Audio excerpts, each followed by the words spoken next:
பச்சை மிளகாய் ஊறுகாய் ரெடி ஆகிடுச்சு. கண்டிப்பாக இது நல்லா பயனுள்ளதாக இருக்குங்க.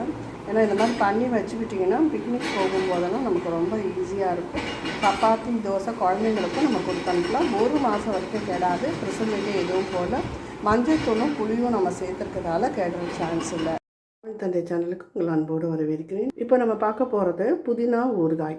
கடைகளில் கிடைக்கக்கூடிய புதினா ஊறுகாய் 6 மாதம் வரைக்கும் கெடாமல் எப்படி போடுறதுன்னு நம்ம இதில் பார்த்துக்கலாம். பார்த்திங்கன்னா இதுக்கு புதினா ஒரு கட்டு எடுத்து நல்லா அலம்பி வச்சுருக்கேங்க. அலம்பி கொஞ்சம் ஈரம் போக நம்ம நல்லா உணர்த்தி எடுத்துக்கலாம். லைட்டாக ஈரம் இருந்தாலும் நம்ம தவளை வச்சு நல்லா தொடச்சி எடுத்துக்கலாம்.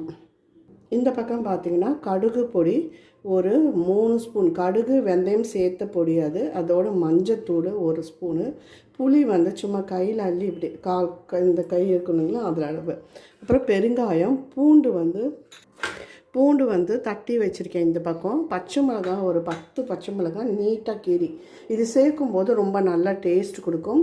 அதோட வீட்டில் அரைச்ச வெறும் மிளகா இருக்குது இல்லைங்களா, 10 மிளகாவை நல்லா நைஸாக இந்த மாதிரி பவுட்ரு பண்ணி வச்சுக்கோங்க. அப்படி இல்லைன்னா மிஷினில் கொடுத்து ஒரு 1/2 கிலோவோ 1/4 கிலோவோ அரைச்சி வச்சுக்கோங்க. அதோட மிளகு 1 ஸ்பூனு தூள் பண்ணி வச்சுருக்கேன். இதெல்லாம் வறுத்து தான் நான் பொடி பண்ணியிருக்கேன். இந்த பக்கம் இஞ்சி நல்லா இவ்வளோ சைஸு துண்டை நல்லா பொடியாக நறுக்கி வச்சுருக்கேன். உப்பு, தாளிக்கும் போது நம்ம வெந்தயம் போட போகிறோம். ரொம்ப அருமையாக இருக்கும் இந்த ஊறுகாய். இதை தோசை சப்பாத்தி எல்லாத்துக்கும் பண்ணிக்கலாம். இப்போ இங்கே எண்ணெய் காய வச்சுருக்கேன். ரொம்ப ஈஸி இது. நான் ஒவ்வொன்றா பெண்கள் வீட்டில் செய்யக்கூடிய தொழில் ஒவ்வொன்றா அப்டேட் பண்ணிகிட்ருக்கேன். கண்டிப்பாக மிஸ் பண்ணாமல் பாருங்கள். இப்போ பார்த்திங்கன்னா கடுகு ஒரு 2.5 ஸ்பூன் போட்டிருக்கேன். உளுத்தம் பருப்பு போடக்கூடாது. கடுகு நல்லா வெடித்து வரட்டும். எண்ணெய் 1/4 லிட்டர் நல்லெண்ணெய்ங்க. அப்படி நீங்கள் வீட்டுக்கு செய்கிறதுனா ஏதாவது சன்ஃப்ளவர் ஆயில் எடுத்துக்கோங்க. அப்புறம் ஒரு 2 ஸ்பூன் நல்லெண்ணெய் ஆட் பண்ணிக்கோங்க. வியாபாரம்னு பண்ணும்போது பியூராக நீங்கள் செக்கு நல்லெண்ணெய் யூஸ் பண்ணுறது தான் நல்லது. இப்போது கடுகு வெடிக்க ஆரம்பிக்குது. இப்போ பார்த்திங்கன்னா நம்ம கடுகு லைட்டாக சவுண்டு கொடுக்குது பாருங்கள். கொடுக்கும்போதே நம்ம இந்த வெந்தயத்தையும் சேர்த்துக்கலாம். வெந்தயம் 1 ஸ்பூன் எடுத்திருக்கேன்.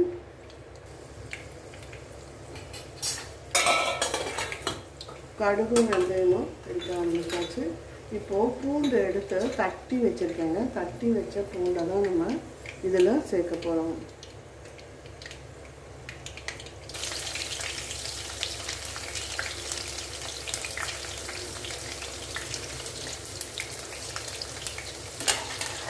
பூண்டு தட்டி இருக்கிறதால கட்டி பண்ணிக்கோங்க. தட்டி போட்டுறதால சீக்கிரமாக உங்களுக்கு வதங்கி கொடுத்துரும்.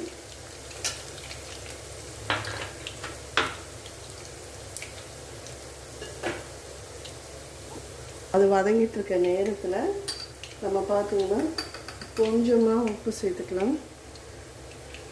கொஞ்சம் உப்பு, நம்ம எடுத்து வச்சோம் இல்லைங்களா இஞ்சி, அப்புறம் புளி.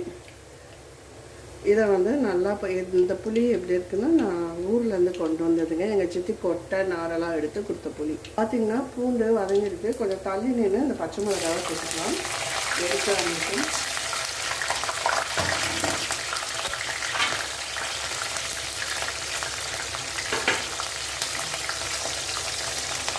பச்சை மிளகாய் நல்லா வதங்கி வரக்குள்ள நம்ம அதுக்குள்ளே இதை அரைச்சிட்டு வந்துடுவோம். இப்போ பார்த்தீங்களா, இது இந்த மாதிரி அரைச்சிட்டு வந்தாச்சு. தண்ணி ஊற்றக்கூடாதுங்க. அதே போல் புதினா இலைகளையும் அரைச்சிட்டு வந்துடலாம். அதை அரைச்சிட்ருக்கும்போது கொஞ்சம் முழு புதினாக்களை இதில் சேர்த்துக்குவோம்.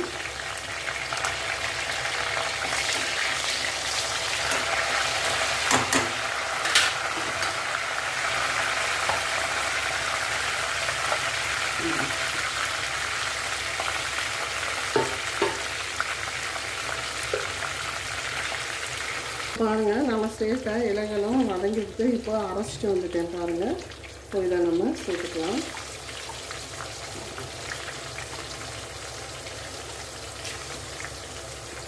இது பண்ணி வச்சிட்டிங்கன்னா ரொம்ப ஈஸியாக இருக்குங்க. தோசை சப்பாத்தி துவையலாகவும் நம்ம யூஸ் பண்ணிக்கலாம். டேஸ்ட் இருக்கும். தண்ணி மட்டும் நான் விடலை.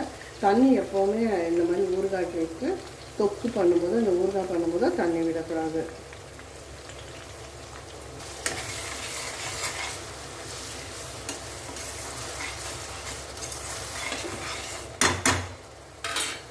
இது அப்படியே வதங்கி கொடுக்கட்டும். நம்ம எடுத்து வச்ச கடுகு பொடி, மஞ்சள் தூள், இதுலேயும் வெந்தயம் பொருள் சேர்ந்துருக்கு.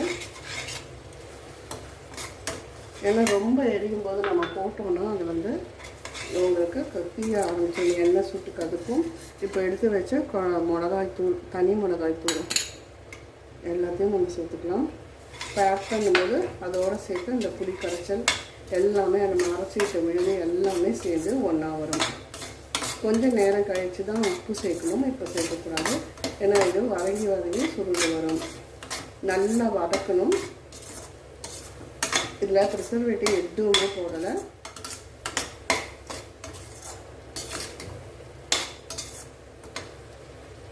இது வதங்கி வரட்டும், பார்க்கலாம். நான் கொஞ்சம் அரைக்கும் போது உப்பு போட்டோம் இல்லைங்களா, அது மசியறதுக்காக. அதனால் நம்ம உப்பு வந்து பார்த்து சேர்த்துக்கணும். நல்லா இந்த பச்சை இது வந்து கொஞ்சம் காரச்சாரமாக இருந்தால் தான் இந்த ஊறுகாய் நல்லாயிருக்கும். 6 மாதம் வரைக்கும் கண்டிப்பாக கெடாதுங்க. இப்போ பார்த்தீங்கன்னா கொஞ்சம் பெருங்காயத்தூள், நல்ல கம வாசனையோடு இருக்குது.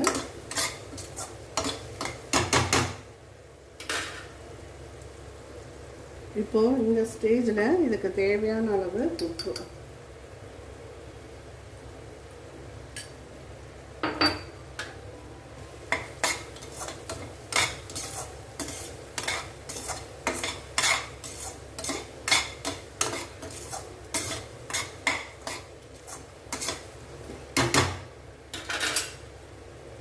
நல்லா வதக்கி கொடுக்கணுங்க.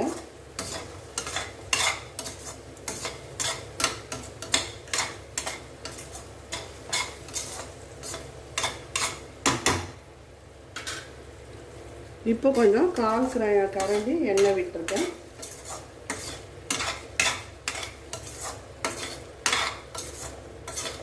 எப்பவுமே ஊறுகாய் வகைகளுக்கு எண்ணெய் ஜாஸ்தியாக தான் தேவைப்படும். இந்த ஸ்டேஜில் உப்பு எல்லாம் கரெக்டாக இருக்கான்னு பார்த்துக்கோங்க. தேவைப்பட்டால் நம்ம உப்பு சேர்த்துக்கலாம்.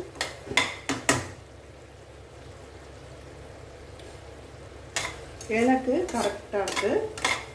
இன்னும் லைட்டாக எண்ணெய் பிரிஞ்சு வர ஆரம்பித்தோன்னா நம்ம அடுப்பை அணைச்சிடலாம்.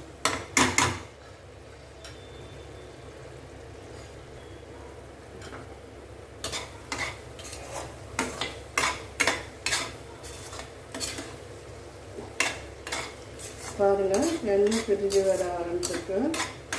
இன்னும் ஒரு 2 நிமிஷம் வச்சுருந்துட்டு இறக்கிடலாம். இது தாங்க பக்குவம். நல்லா வதக்காமல் இது பண்ணிங்கன்னா உங்களுக்கு கசப்பெடுக்கும். நான் சொன்ன மெத்தட் படி கண்டிப்பாக நீங்கள் இதை போட்டு பாருங்கள். இப்போது சம்மர் டேஸில் நம்ம பிக்னிக்லாம் போவோம் இல்லைங்களா, அப்போ இதை எடுத்துகிட்டு போகலாம். தோசை, இட்லி, சப்பாத்தி, சாதத்தில் கூட நல்லெண்ணெய் விட்டு பிசைஞ்சு சாப்பிட ரொம்ப அமோகமாக இருக்கும். இப்போது நான் அடுப்பை ஆஃப் பண்ணிடுறேன்.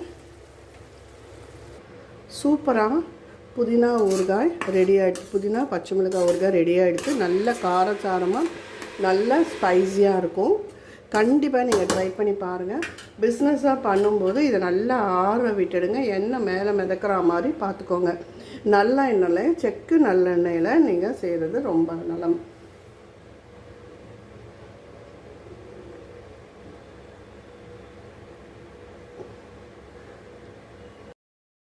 புதினா பச்சை மிளகாய் ஊறுகாய் நல்ல தோசை சப்பாத்திக்கெலாம் ரொம்ப சூப்பர் காம்பினேஷன். சாதத்தில் போட்டு சாப்பிட்லாம். பிக்னிக் போகும்போது எடுத்துகிட்டு போகலாம். 6 மாதம் வரைக்கும் கெடாத ஊறுகாய்.